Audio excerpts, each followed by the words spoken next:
Now in about 10 seconds you should be getting a signal there. Yeah. Very nice. Quickly press go live.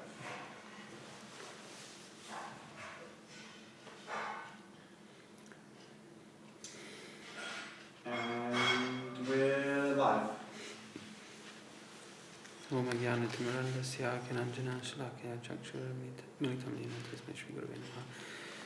We're back again, reading from Sri Guru and His Grace by Srila Bhakti Rakshak Sri Dadev Goswami Maharaj. Evening reading. We're on chapter 7 this evening, entitled The Initiating Spiritual Master. The spiritual master is always performs his function from the platform of an intermediate devotee, whether he comes down from the position of a first-class devotee to do the work of Guru, or does so as a bona fide intermediate devotee. Because the work of Guru is enacted from the intermediate stage, it is the duty of the Madhyam Adhikari to initiate disciples. A spiritual master may be one of three kinds. The first-class Guru extends 1 foot from the spiritual world into the material world and takes souls from here to there. The Guru in the intermediate stage is situated here, but he has extended 1 foot there and is taking souls to the spiritual world. The lowest class of Guru has both feet here, but he clearly sees the highest plane.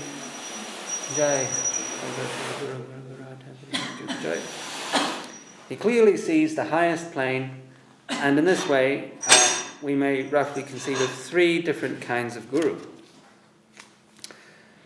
These are not 3 stages of Vaishnav, but 3 stages of Guru. A first-class devotee takes the position of an intermediate devotee when he descends to play the role of an acharya, one who teaches by example. He has 1 leg there in the spiritual world, and by the order of Krishna, he extends 1 leg here to the material world to do the duty of an acharya. The Guru who has 1 leg here in the material world and extends another leg into the spiritual world is a Madhyam Adhikari, or intermediate devotee. He also discharges the duty of an acharya. The lowest class of acharya has both legs here in the material world, but his vision is towards the spiritual world. He may also do the duty of an acharya. These are the gradations of acharyas, and the different stages of Vaishnavas are another thing. They are mentioned in the Srimad Bhagavatam 11 to 45 to 47. 3 kinds of devotees. Acharyam eva haraye pujam ya shraddhaye hate natad bhakteshu chanyeshu sabhakta prakrita smrita. A devotee who faithfully worships the deity but does not properly respect the Vaishnavas or the people in general is called a materialistic devotee and is considered to be in the lowest position of devotional service. This is the lowest class of Vaishnava. The second class of devotees is given also. Ishware tad adhineshu balisheshu dvishatsu cha prema maitri kripopeksha ya karoti samadhyama. The devotee in the intermediate stage of devotional service is called a Madhyam Adhikari. He loves the Supreme Personality of Godhead, is a sincere friend to all the devotees of the Lord, shows mercy to the innocent, and disregards the envious. The highest stage of Vaishnavism, according to the Srimad Bhagavatam, is described as follows. Sarva bhuteshu ya pashyed bhagavad bhavam atmana bhutani bhagavat yatman yesha bhagavatottama. The first class devotee sees Krishna in everything, and everything within Krishna. These are the 3 stages of devotees. Sri Chaitanya Mahaprabhu explains these 3 stages in terms of those devotees who chant the holy name of Krishna. One who has even once heard or uttered the holy name of the Lord may be considered a 3rd class devotee. One who always chants the name with faith is an intermediate devotee. And the first-class devotee is so powerful that whoever sees him will feel the tendency to chant the holy name of Krishna. That is the nature of the highest kind of devotee. The second-class devotee may have some mundane touch, but he deprecates this completely and fully attends to his spiritual realization. He is fully engrossed in spiritual life. His attraction for Godhead is there, but he has not fully escaped from the influence of Maya or illusion.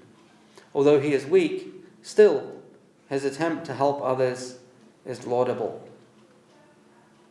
He has not completely disassociated himself from his mundane nature, but he is conquering it gradually. He is gaining battle after battle and moving towards Krishna consciousness. He has goodwill. He is a preacher.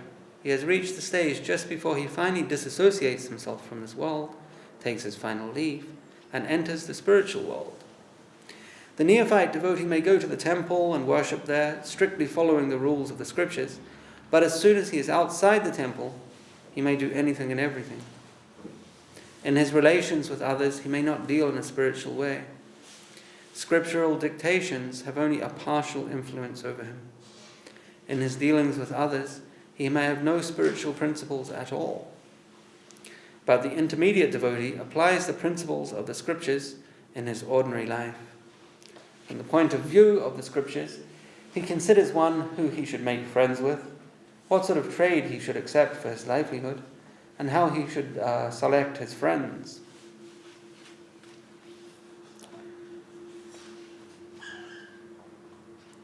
Fight against Maya.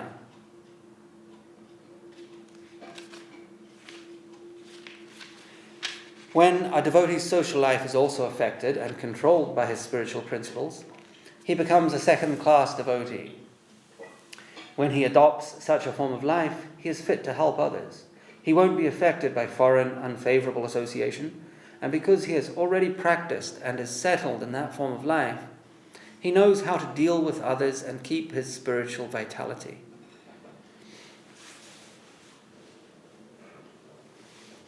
Because he has practiced in that way, he can be eligible to initiate disciples. He is qualified to help others because he has already transformed himself in his dealings with the outside environment. He can keep up his standard by fighting with the agents of Maya. He has already proved that he has kept up his spiritual position, so he can be relied upon and entrusted with the power of Acharya. There is still another standpoint by which the qualifications of a devotee have been expressed to us in the revealed scriptures. One whose reliance, regard, and faith is in the Shastra, who attentively observes all the rules and regulations and practices that are found in the scriptures, and whose practices and social activities are colored by his faith in God, is an intermediate devotee. And one who acts according to his faith in Krishna in every stage, whatever circumstances there may be, is a first-class devotee. His faith in Krishna is his main guidance. In whatever circumstance he may be in, with body, mind, and soul, in thought, word, and deed, in every way, he does everything for the service of Krishna. He is the topmost devotee of Krishna. So, from these different standpoints, the stages of a devotee, a servant of Krishna, have been expressed to us in the scriptures.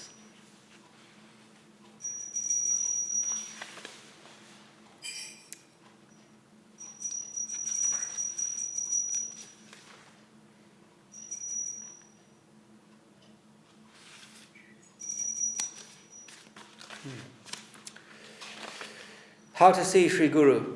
Devotee. Should the disciple conceive of his Gurudev as an Uttam Adhikari situated on the topmost level of devotional service? Sridhar Maharaj. Yes, and not only should he see his Gurudev as an Uttam Adhikari, a devotee of the highest order, but he will even see Gurudev as the special delegation of the Lord himself, or of his supreme potency. In Madhura Ras, he will ultimately see his Gurudev as Radharani's delegation, Sri Rupa Manjari. In this way, there are different visions of our spiritual master. Our vision of our spiritual master varies according to our gradual progress in Krishna consciousness. In the primary stage of devotional service, the order is given to the disciple to see the Guru as Krishna himself. Shakshad Daritvena Samasta Shastre. Then he will see the Guru as the potency of Krishna according to his inner demand. He will find his spiritual master situated in a particular mood of devotion, either in servitude, friendship, parenthood, or conjugal love. This differentiation will continue until one will see Krishna himself with the internal energy, Swarup Shakti, within Krishna. Devotee. Some people think that one must be a devotee of the highest order who has descended into this world to act on the second-class platform in order to initiate disciples. They do not accept any gradation of gurus. According to them, one must seek out and take initiation only from the highest kind of guru. Krishna's headache. Srila Sridhar Maharaj. I also had such an idea at first, but my understanding underwent some transformation and my conception changed. I did not venture to make disciples myself in the beginning, after the departure of Srila Bhakti Siddhanta Saraswati Prabhupada, but I had some transformation through 3 events. Then I came to take up this work humbly, modestly. The other day, the same question was put to me by one devotee. I told him the story of Krishna's headache. Perhaps you know the story. Once, when Krishna was in Dwarka, he told Narada Muni that he had been attacked with a severe headache, and that the only cure was the feet dust of his devotees. Narad went to summon so many devotees in Dwarka, but no one came forward to give him any feet dust. They said, "Oh, it's impossible. We can't do that. We can't go to hell." Frustrated, Narad returned to Krishna. Krishna said, "Oh, I am suffering very severely now. Have you got any feet dust?" "No, sir. No one was prepared to give feet dust." Narad was benumbed. Krishna told him, "You may try in Vrindavan." At once, Narad intimated everything to the gopis, and the gopis immediately came with feet dust. They said, "Krishna is suffering. He needs feet dust. Please take our feet dust and go immediately." Narad was astounded. What is the matter, he thought. No devotees would offer Krishna any dust from their feet, but these people are doing it. He told them, "Do you know what is the consequence of your actions?" The gopis replied, "Yes, eternal hell. But we don't care for that. If slight relief is there for our Lord, that is our only concern." This is one point that came to my mind at that time. And another was this. Sri Chaitanya Mahaprabhu says, "Amara agyaya guru hana tara eida desha." On my order, become guru and deliver the land. So we should think, I am fallible, but I am confident that what my guru has given to me is an uncommon, vital, and nectarian thing. And he has asked me to give it to others. It does not matter. I shall take the risk. He has ordered me. I am his servant. He will look after me. With this spirit of risk, the disciple will approach the responsibility, thinking, I may go to hell, but I must carry out the order of my Gurudev. I may die, but I must carry out the order of my commander. With this spirit, he is to approach the task, and there will be no danger if his consciousness is maintained. But if he deviates from that connection and goes self-seeking for a mundane purpose, he'll be doomed. Otherwise, no distraction can touch him. This internal spirit should be maintained, and that is the real qualification of a disciple. Yes, I am ready to die to carry out the order of my Gurudev. I feel that this is nectar, and I must distribute it to others to save them. Ramanuja's secret mantra. There is another example of this spirit of risk in Ramanuja's case. There was an Alwa, a South Indian guru, who had the highest type of mantra. Ramanuja wanted that mantra from him. The Alwa told Ramanuja, if you don't disclose this mantra to anyone, then I shall reveal it to you. Ramanuja agreed, and with this pledge, Ramanuja approached him and received the mantra. It had already been announced to the public that Ramanuja was receiving that mantra, and so many people were standing outside waiting. They had heard that Ramanuja had accepted this condition and received the mantra from that guru. As soon as Ramanuja came out, the mob was waiting there impatiently. The mob that was waiting there impatiently began asking him, "What kind of mantra has he given you? What is the mantra? Is it of the highest order that will deliver us all?" "Yes." "Then what is it?" This is the mantra." And he gave it out, and his guru chastised him. "What have you done? Don't you know what is the result?" "Yes, I know, eternal hell. But your mantra cannot but be fruitful, so they will be saved, although I may go to hell. If you can take this sort of risk, your guru will bless you, and you cannot be doomed. This sort of risk should be taken by the disciple, and only on the basis of that spiritual inspiration. If he does so, he can never be doomed. The eye of the Lord is there, God is there, Guru is there. He cannot but be saved. They cannot leave him in danger and relish thinking the person who is carrying out our orders is going to hell. Can they tolerate such a thing? Are our guardians living or are they dead? We must be so much selfless that we can think, I may go to hell, but I must carry out my Guru's order. So through me, the work may go on. This sort of conviction in the process, in the mantra, gives us the strength to carry out the work of Acharya. If I think, this medicine is helping me, I am in the curing process, and this medicine is helping me, then if I see a similar case, I may hand the medicine over to him. Jiva Goswami says, Jnana Satya Vita Satya. If I have some money and another person is suffering with no money, if I keep tight my money and he lies fasting without food, then I'll be responsible for his suffering. So if I have some knowledge, if I can help my neighbor, but I don't do that, I'll be responsible. By not helping him, I commit an offense against society. Once I asked one doctor, do you know about disease perfectly? Then why do you venture to treat a patient? You have meager knowledge. You don't know his body fully. You treat him, and you are wrong. The doctor submitted to me.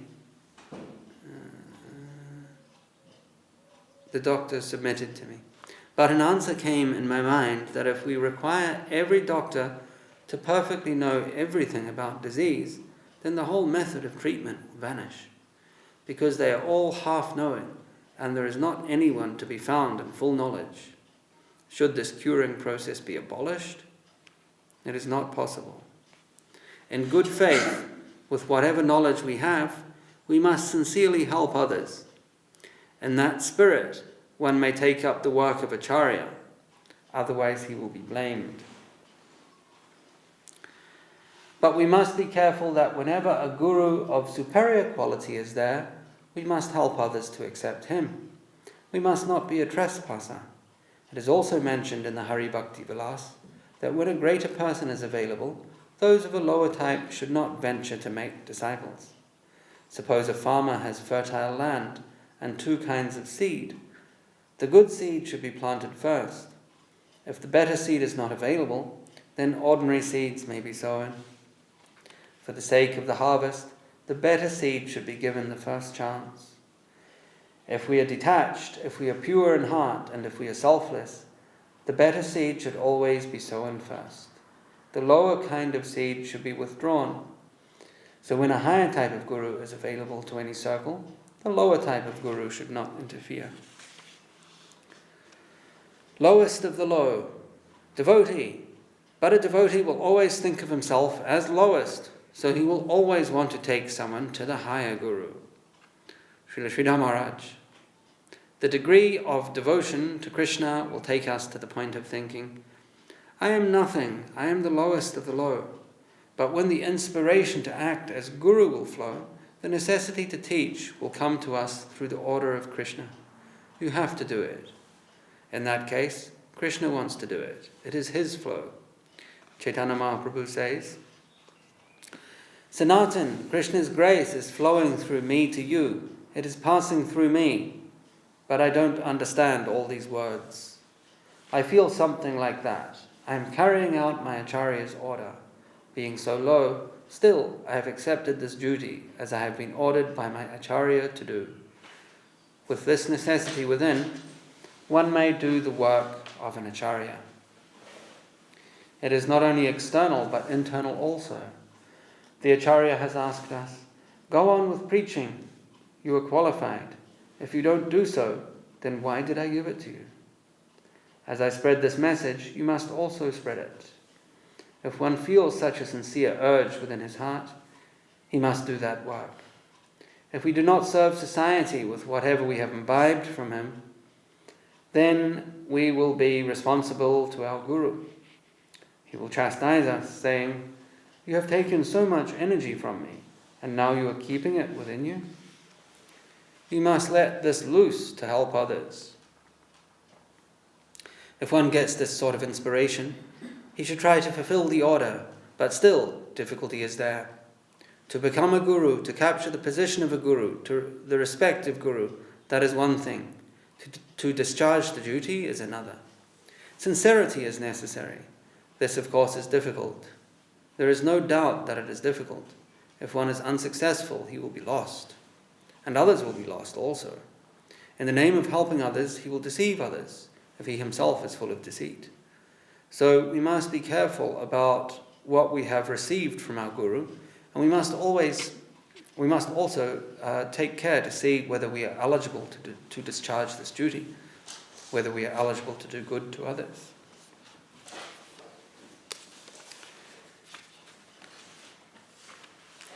The trap to capture Guru. Devotee, you can give spiritual guidance without giving initiation.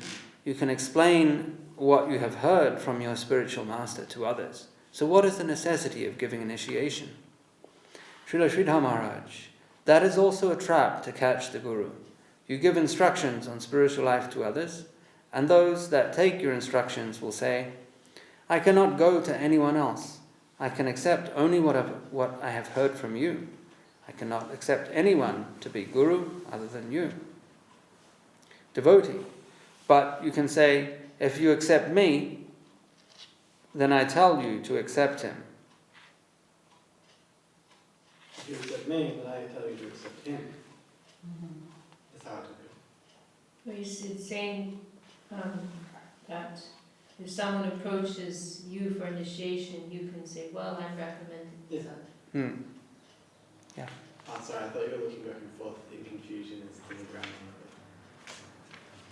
Srila Sridhar Maharaj, if he sincerely feels so, he can say, if you have real faith in me, then I tell you to go to that gentleman. He may say this if he sincerely believes that another person is superior to him.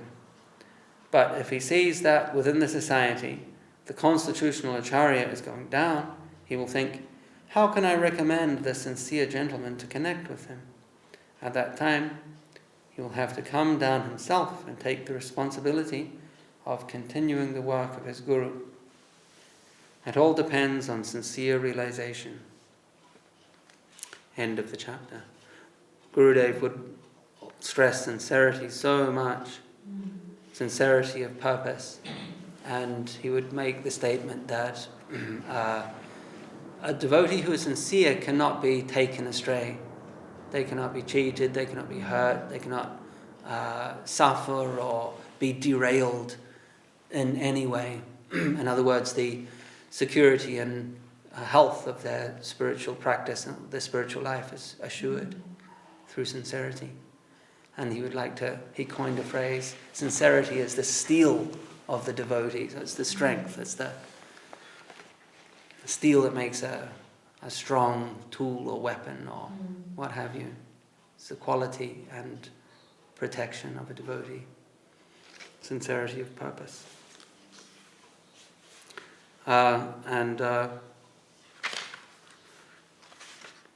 the strong common sense of Guru Maharaj is constantly being revealed as a revelation of Guru Maharaj's sterling common sense. And it's that common sense that many of his godbrothers as well testified to. Not only very high spiritual substance being presented by Sridhar Maharaj, but in a very practical and common sense fashion, very understandable fashion. There's no game being played, there's no charade of any kind, there's no sense of loftiness or attempt to impress the audience through anything but, or there's no attempt to do anything but to actually help them in their spiritual life.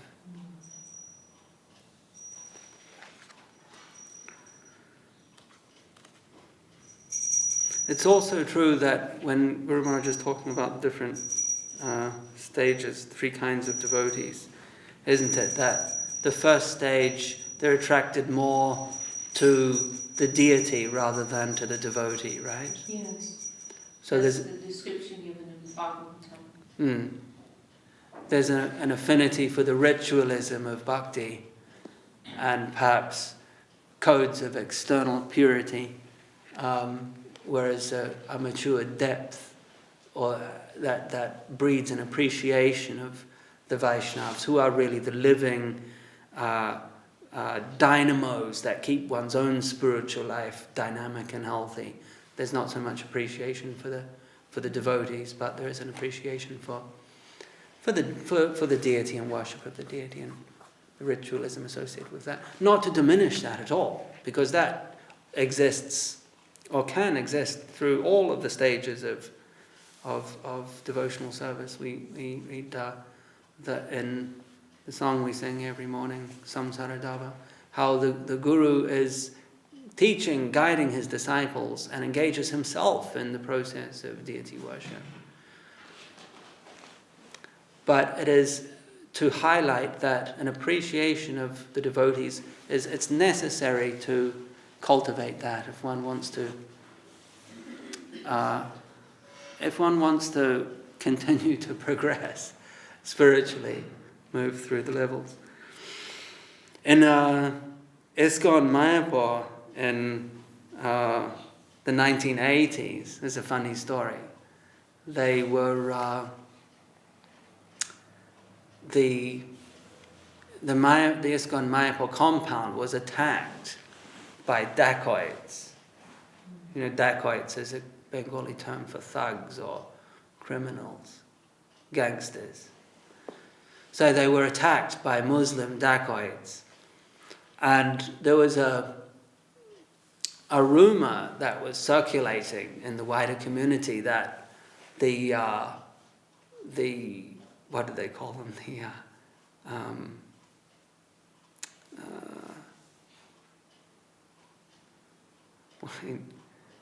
Something, anyway, the white person's temple. There was a local term for it, was the white person's temple. I forget the actual Bengali phrase.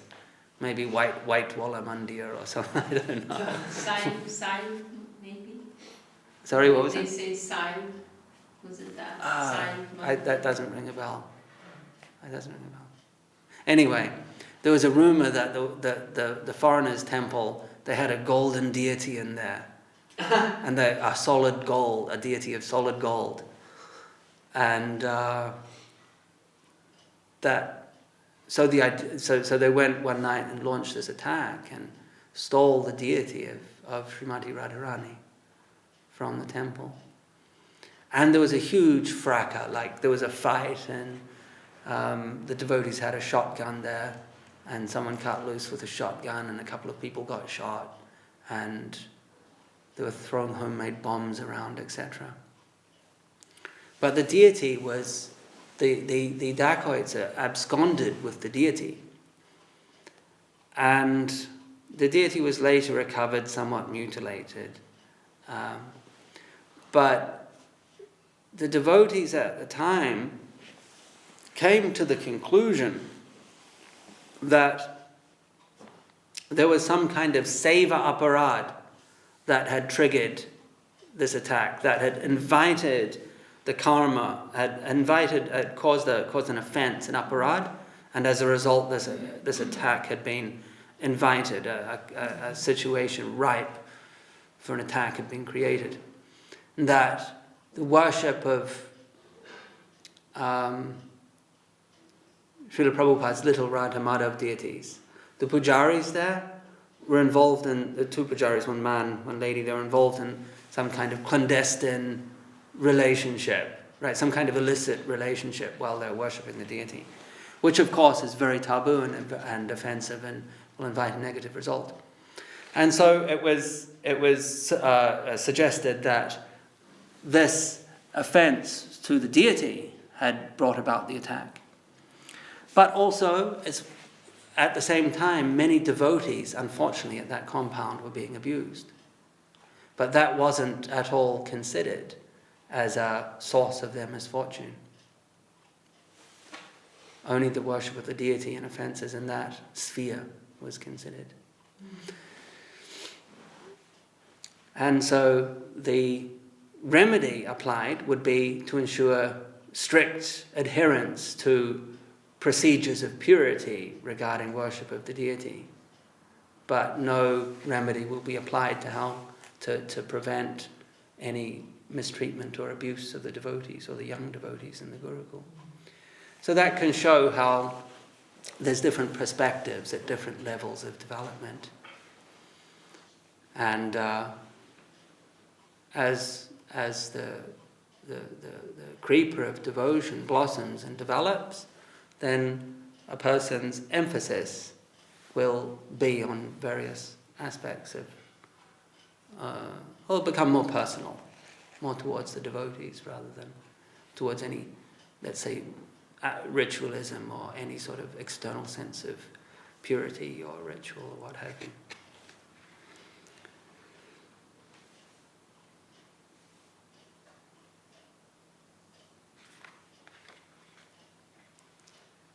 Any other comments?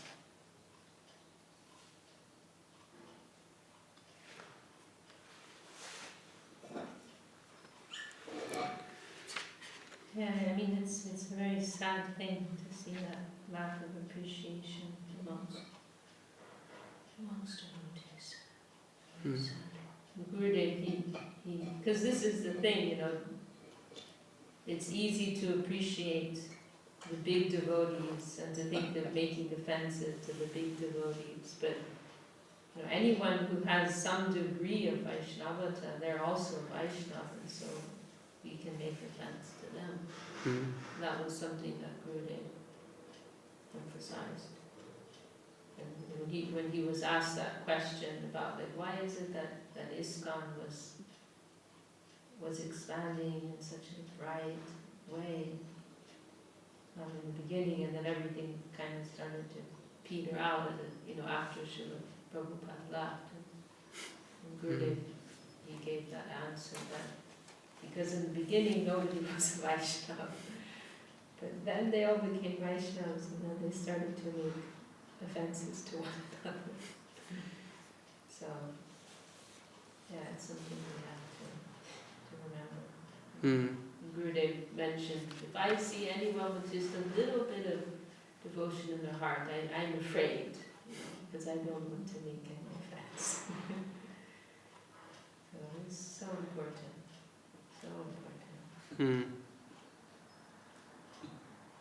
And then on the other side, not only do we want to avoid offense, but we want to increase our appreciation, and that will help us to progress.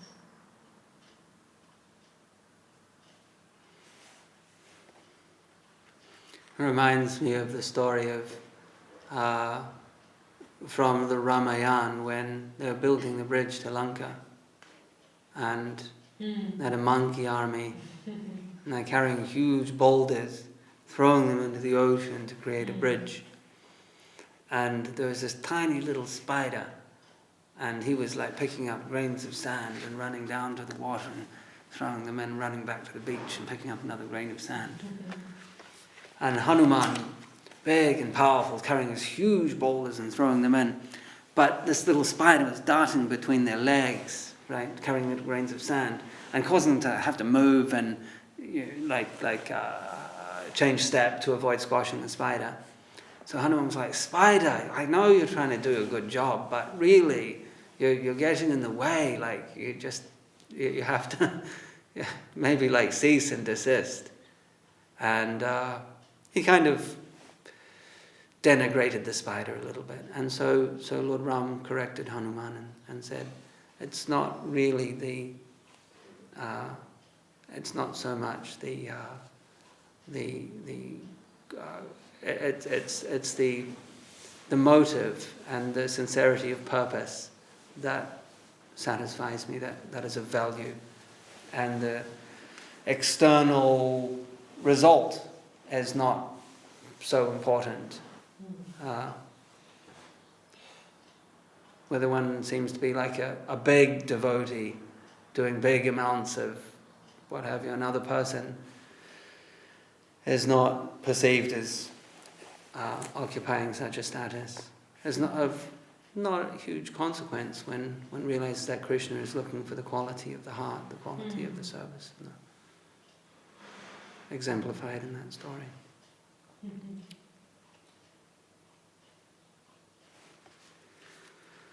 Well, that's the end of that chapter. Tomorrow, and also like how another nice point here is a devotee's ability or desire, readiness to sacrifice their own interest for that of other people, and how that is the platform from which guruship springs. It's just a further development of one's service, and if necessary, sacrifice.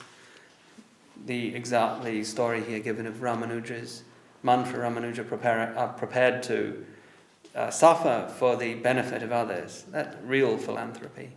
And the gopis prepared to go to hell to remedy Krishna's headache. So, a guru being prepared to face inconveniences or to do what is necessary to perform some amount of service and sacrifice in the interest of other people's spiritual advancement. The point being made here that it's about service to Guru and the benefit that other people can achieve from what Gurudev has given oneself.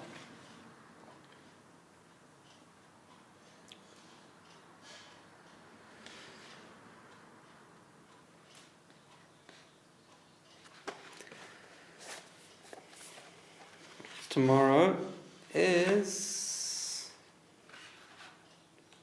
chapter 8. Tomorrow. Something else tomorrow? No, Mondays we're doing Zoom. Oh, okay.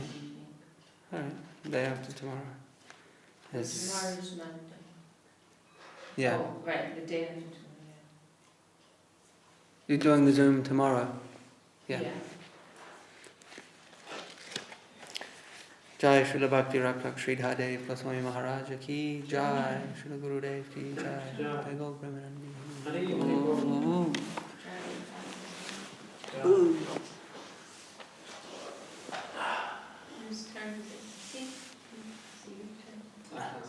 Oh, I see. I'll play him.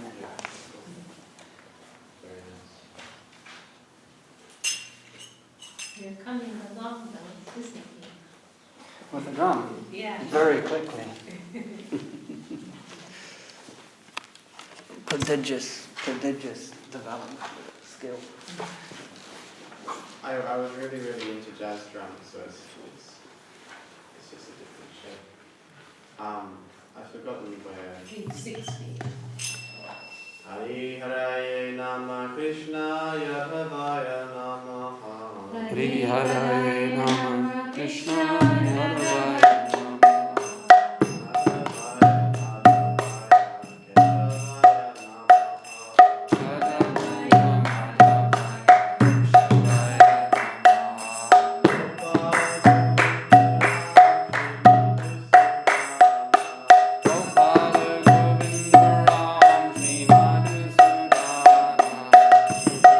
Hare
Gadadhar Pandit Das Ki. Or Fernandez. You all. What was it?